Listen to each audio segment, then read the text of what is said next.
প্রতিটি যাত্রারই একটি কঠিন অধ্যায় থাকে। আমাদের সেই অধ্যায় শুরু হচ্ছে আজ। গৌরীকুণ্ডের এই পথ শুধু পাহাড়ে ওঠার পথ নয়, এই পথ শেখায় ধৈর্য, বিশ্বাস আর নিজের সীমাকে অতিক্রম করার সাহস। এই পথের প্রতিটি পদক্ষেপে পাশে থাকে মন্দাকিনীর স্রোত, প্রতিটি বাঁকে অপেক্ষা করে নতুন পরীক্ষা, আর পথের শেষে অপেক্ষায় থাকেন স্বয়ং কেদারনাথ। চলুন আজ আমরা হাঁটতে শুরু করি গৌরীকুণ্ড থেকে কেদারের পথে।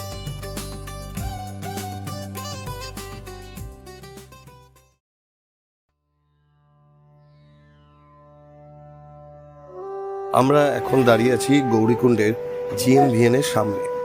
কাল রাতে আমরা যেভাবে এখানে পৌঁছেছি আর যেরকম ট্রলি লাগেজ আমাদের ছিল, তাতে এই হোটেল বুক করাটা হয়তো ঠিক হয়নি।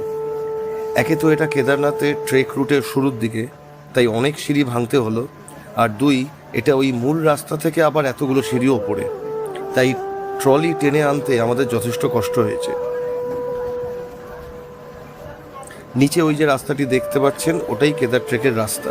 অনেক যাত্রী অলরেডি তাদের যাত্রা শুরু করে দিয়েছেন। আমরা বুক করার সময় দুটো রুম পেয়েছিলাম, তার একটা রুম নিচে আর আরেকটি রুম হচ্ছে ওপরে। আমাদের লাগেজের প্রবলেমটা যদি বাদ দেন, তাহলে এই হোটেলটির পজিশন কিন্তু বেশ ভালো। এখানে চারপাশের প্রাকৃতিক দৃশ্য অসাধারণ, আর এদের খাবার দাবার এবং হসপিটালিটি সত্যিই খুব ভালো। এই হোটেল থেকে একটুখানি নিচের দিকে নামলেই আপনি পাবেন গৌরীকুণ্ড। আমাদের হোটেলের আপার ফ্লোরে আমাদের এইখানে আরেকটি রুম আছে, আর এই রুমের পাশেই আছে লকার রুম। আমরা আমাদের লাগেজ লকার রুমে রেখে দিলাম। আমরা অলমোস্ট রেডি। একটু কিছু খাবো, আমরা ব্রেকফাস্ট করবো, তারপরে আমরা সবচেয়ে বড় চ্যালেঞ্জ আমাদের এই ট্যুর তার জন্য বেরিয়ে পড়বো বাবা কেদারনাথের উদ্দেশ্যে। সঙ্গে থাকুন। অবশেষে সকাল 10:30 নাগাদ আমাদের যাত্রা শুরু হলো। আমাদের কিন্তু বেশ খানিকটা দেরি হয়ে গেছে। পাহাড়ি চড়াইয়ের একটা আলাদা মজা আছে। প্রথমে মনে হয় খুব ইজি, চারপাশে মানুষজনকে দেখে নিজেকে বেশ ইন্সপায়ার্ড লাগে, কিন্তু চড়াই একটু বাড়লেই শুরু হয় শ্বাসকষ্ট, দম ফুরিয়ে যায়, মনে হয় আর এগোতে পারবো না। কিন্তু মনে জোর রেখে বেশ কিছুটা যাওয়ার পর শরীর কিন্তু ঠিক মানিয়ে নেয়, শ্বাসকষ্ট অনেকটাই কমে, চলার ছন্দ ধীরে ধীরে ঠিক হয়। কিছু দূর এগিয়েই পড়লো গৌরীকুণ্ডের ঘোড়া নেবার মূল জায়গা। এখানে অসংখ্য ঘোড়া, তাই হেঁটে যাওয়াই দায় এখানে। এটা ট্রেক শুরুর এন্ট্রি গেট। এখানে চাইলে আপনার পেপারস আবার চেক হতে পারে।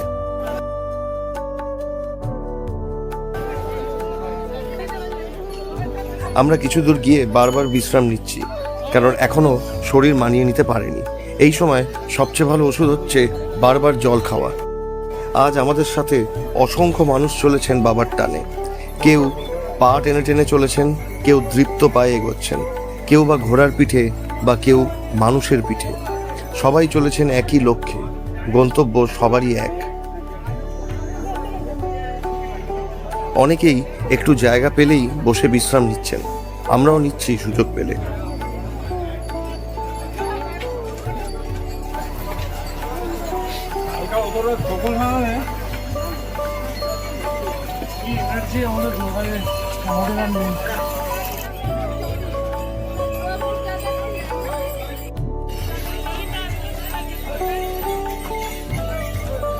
চারপাশের এই সবুজ প্রকৃতি, নীল আকাশ, ভ্যালি এবং নিচে মন্দাকিনীর শব্দ, আর পাহাড়ের প্রতিটা বাঁকে লুকিয়ে থাকার নতুন রহস্য এক অদ্ভুত পরিবেশ তৈরি করেছে।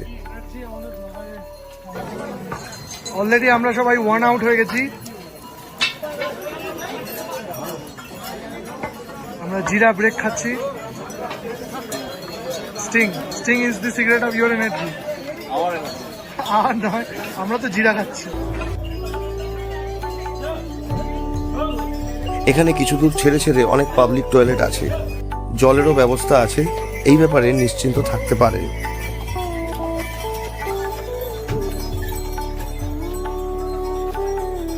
আমরা এখন যেখানে দাঁড়িয়ে আছি তার ঠিক নিচে কি সুন্দর একটি খাওয়া দাওয়ার জায়গার ব্যবস্থা করা হয়েছে। আমরা আসার সময় দেখতে পারিনি, ফেরার সময় একবার ওখানে যাওয়ার ইচ্ছা আছে। আমাদের সামনে এখন পরপর বাঁক আসছে, তেমনি আসছে চড়াই, তাই এক একটা বাঁক পেরোনোর পরই দম ফুরিয়ে আসছে। তাই আমরা আস্তে আস্তে দাঁড়িয়ে দাঁড়িয়ে যাওয়াটাই ঠিক করলাম। তার কারণ এখানে কম্পিটিশন করে কোনো লাভ নেই এবং নিজের ইগো রেখেও কোনো লাভ নেই। এখানে নিজের গতিতে হাঁটুন, নিজের ক্ষমতা অনুযায়ী চলুন, মাঝে মাঝেই বিশ্রাম নিন আর বারে বারে জল খান। সঙ্গে অবশ্যই রাখুন ওআরএসের প্যাকেট এবং সেটা মাঝে মাঝেই 1 ঢোক বা 2 ঢোক করে খান, তাহলে দেখবেন কষ্ট অনেক কমে গেছে। চলার পথে বেশ কয়েকটি ঝর্ণা পড়বে এবং যতবারই ঝর্ণার সামনে এসে আমরা দাঁড়াচ্ছি ততবারই ক্লান্তি অনেক কমে যাচ্ছে। এখানে পথে অনেক কষ্ট আছে, কিন্তু সেই কষ্ট লাঘব করার জন্য আছে চারপাশের এই প্রাকৃতিক দৃশ্য। তাই যাত্রাপথে মাঝে মাঝেই বিশ্রাম নিন, 1 মিনিট হোক, 2 মিনিট হোক, 5 মিনিট হোক, এবং চারপাশে প্রাকৃতিক দৃশ্য উপভোগ করুন। অনেকগুলো ভুলের মধ্যে আমরা আরেকটি ভুল করেছিলাম পিঠে ব্যাকপ্যাক নিয়ে। কোনো রকমের 3 কিলোমিটার রাস্তা পেরোনোর পর বুঝলাম এই ব্যাকপ্যাক নিয়ে আমরা আর চড়তে পারবো না, তার কারণ আমাদের কারোরই ট্রেকিং করার কোনো পূর্ব অভিজ্ঞতা নেই। তাই একজন পিঠুকে ডেকে তার পিঠেই সমস্ত ব্যাগ তুলে দেওয়ার সিদ্ধান্ত নেওয়া হলো। গৌরীকুণ্ডে আমরা 1 লিটার জল পেয়েছিলাম 60 টাকায়, আর এখানে এখন 80 টাকা। কেদারনাথে শুনছি আমরা 100 টাকায় 1 লিটার জল। কিছু করার নেই, জল আমাদের কিনতেই হবে। এই পথে সবচেয়ে বড় ওষুধ হচ্ছে জল এবং ওআরএস। আমরা আমাদের সঙ্গে কিছু চকলেট আর ড্রাই ফ্রুটস রেখেছি, এগুলো অবশ্যই সঙ্গে রাখবেন, এগুলো ইনস্ট্যান্ট এনার্জি দেয়। এই পথে প্রথম আমরা একটা মন্দিরের সামনে এলাম, হনুমানজির মন্দির।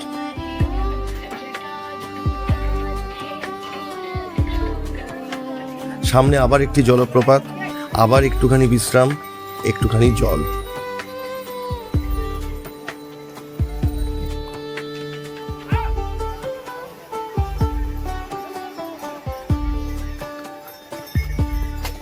আমরা রামবাড়া প্রায় কাছাকাছি পৌঁছে গেছি।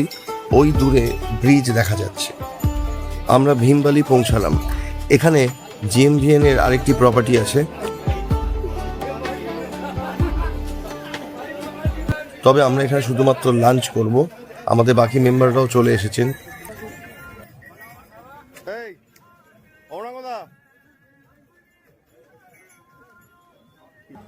আর এখান থেকে আমরা জানতে পারলাম যে এখনো প্রায় 8 ঘন্টার রাস্তা বাকি আছে।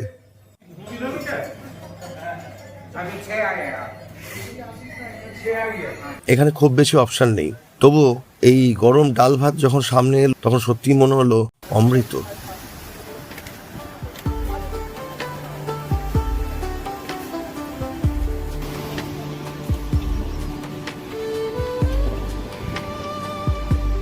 পাহাড়ে বেশিক্ষণ বিশ্রাম নেওয়ার উপায় নেই, অলসতা গ্রাস করে, তাই আমরা তাড়াতাড়ি বেরিয়ে পড়লাম।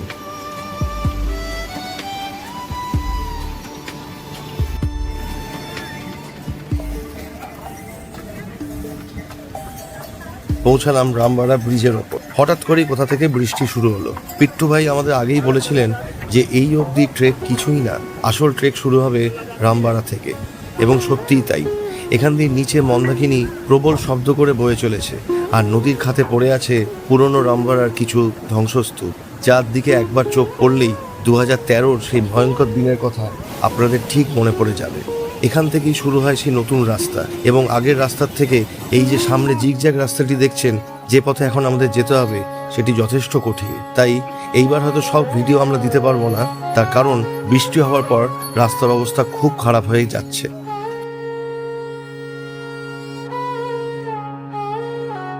সামনে একটি অদ্ভুত কাণ্ড হয়েছে, পায়ে চলার রাস্তাতেও মানুষের জ্যাম।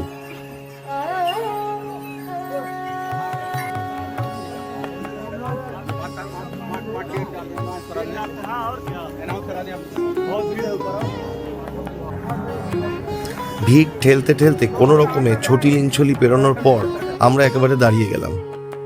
আপনারা দেখতেই পাচ্ছেন যে কত লম্বা লাইন পড়েছে, তবে আমাদের মনে কোনো ক্লান্তি নেই, কারণ কেদারডোম এখন আমাদের চোখের সামনে।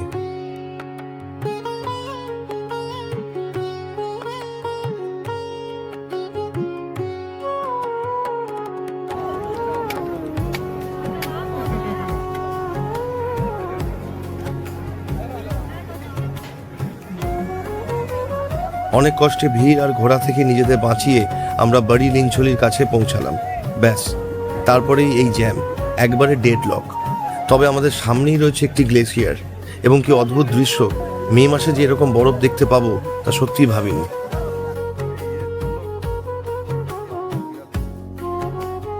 তবে একটি ভয়ঙ্কর দৃশ্য চোখে পড়ল।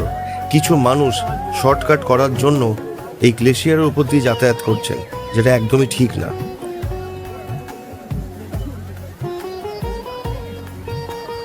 ওপরেও দেখা যাচ্ছে বেশ কিছু মানুষ গ্লেশিয়ারের ওপর খেলছেন এবং অনেকে ওই গ্লেশিয়ারের ওপর দিয়ে পাহাড় বেয়ে ওঠার চেষ্টা করছেন। আমি সবাইকে অনুরোধ করব, দয়া করে এই কাজগুলি করবেন না।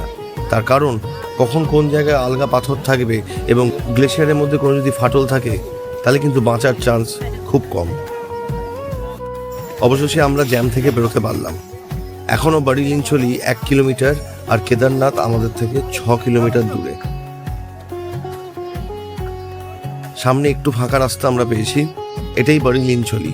এখানে আমাদের আসার কথা অনেক আগে, কিন্তু এই একটি অদ্ভুত জ্যাম আমাদের জীবন থেকে এই 4টে ঘন্টা নিমেষের মধ্যে নিয়ে নিল।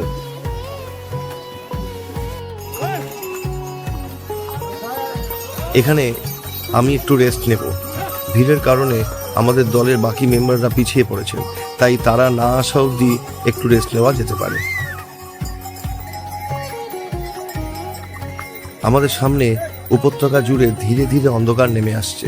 চারিদিক একটা অদ্ভুত মায়াবী রূপ নিচ্ছে। কেদারনাথ ভ্যালিতে এখন পুরোপুরি রাতের অন্ধকার। মাথার ওপর তারার মেলা, আর তার নিচে টর্চ এবং ল্যাম্পপোস্টের আলোয় কোনো রকমের পথ চিনে এগিয়ে চলা। পা দুটো এখন আর নিজের বশে নেই। কোনো রকমের যান্ত্রিকভাবে একটার পর একটা পা আমরা ফেলে চলেছি। এখনও আমাদের 4 কিলোমিটার বাকি। অদ্ভুতভাবে লাস্ট 2 কিলোমিটার ধরে বিভিন্ন জায়গায় শুনে আসছি যে আর 4 কিলোমিটার বাকি। সত্যি আর কতদূর বাকি তা কিন্তু আমরা কেউ জানি না। তবে আমাদের এই জার্নি আরও ঠিকঠাক হতো যদি না এই ঘোড়ার দল থাক। এদের জন্য পায়ে হাঁটা দায়। প্রতি মুহূর্তে মনে হচ্ছে এই বুঝি অ্যাক্সিডেন্ট হলো, তাই এদের এভাবে যেতে দেওয়াই বুদ্ধিমানের কাজ। ঘড়ির কাঁটায় এখন রাত 12টা। চারপাশের অন্ধকার করে আলো আধারিতে ভেসে উঠল সেই কাঙ্ক্ষিত উপত্যকা। আমরা এসে পৌঁছেছি বাবা কেদারনাথের ধামে। সামনে আমাদের আশেপাশে অসংখ্য টেন্ট রয়েছে, প্রচুর মানুষ এখানে থাকছেন। এখানে জিএনভিএনেরও অনেকগুলি টেন্ট আছে। কেদারনাথ মন্দির আর মাত্র 500 মিটার। হঠাৎ একটা হাড় কাঁপানো ঠান্ডা বাতাস এসে মুখে লাগলো। চোখের সামনে ভেসে উঠল সেই মন্দির যার টানে আজ আমরা সবাই এসেছি। সত্যি বলতে কি, শরীর থেকে এই 14 ঘন্টার সমস্ত ক্লান্তি যেন এক নিমেষে কর্পূরের মতো উড়ে গেল। মহাকালের চরণে এসে পৌঁছানোর পর মনে হলো এই কষ্টের প্রতিটা দীর্ঘশ্বাসই আসলে এক একটা প্রার্থনা ছিল। যাই হোক, আজকের মতো আর নয়। এবার দ্রুত হোটেলে গিয়ে ঘুমাতে হবে। কাল সকালে আপনাদের সাথে দেখা হবে পরের পর্বে। এই পর্বে থাকবে আমাদের কেদার দর্শন এবং তারপরের দিন কেদার থেকে নেমে আমাদের চোপতা ভ্যালি পৌঁছানো। তাই এই ভিডিওটি কেমন লাগলো আমাদের জানাতে ভুলবেন না। সবাই ভালো থাকবেন। জয় কেদার। ॐ तत्पुरुषाय विद्महे महादेवाय धीमहि तन्नो रुद्र प्रचोदयात्। ॐ तत्पुरुषाय विद्महे महादेवाय धीमहि तन्नो रुद्र प्रचोदयात्। ॐ तत्पुरुषाय